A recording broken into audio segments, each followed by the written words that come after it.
In the chilling cold, the small protest camp stands alone. Throughout the day, local people have been bringing supplies, showing their support in the most practical of ways. They've brought hot food and vegetables and even firewood. What they see is a vision that's bigger than us, and the vision I think that they see bigger than us is protection of the environment. For too long we've allowed corporations for example, big oil is just one of them, but too long we've allowed those folks to run the show. I was driving through, so I said, seeing as I'm driving by, I have to do the detour and just show my support. Canada's main rail routes have been virtually shut down for 2 weeks. Protests near the tracks forced the country's biggest rail company, Canadian National Railway, to suspend most operations. Those protests sprung up at key locations after police forcibly cleared camps near the route of the proposed coastal GasLink pipeline. It crossed the land of Canada's Indigenous people, known here as First Nations. The demonstrators were trying to block access to construction sites. The worry, moving the new protesters will create an even bigger reaction. Essentially, freezing Canada's rail lines has a greater impact than the 100,000 passengers that may have been affected.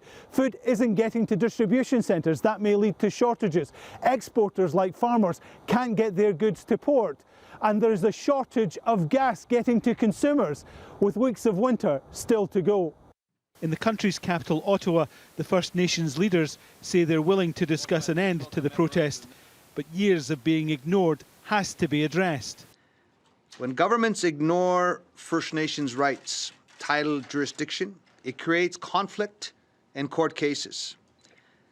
But when governments respect First Nations rights and title, it's a path to peace, progress and prosperity.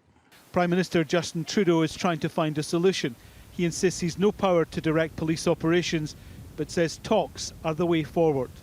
It is time, past time, for this situation to be resolved. But what we are facing was not created overnight. It was not created because we have embarked upon a path of reconciliation recently in our history. It is because for too long in our history, for too many years, we failed to do so. Several groups are saying the rail blockade is creating a real crisis across Canada, and the longer it goes on, the longer it'll take to recover. Alan Fisher, Al Jazeera, Tyendinaga, Ontario.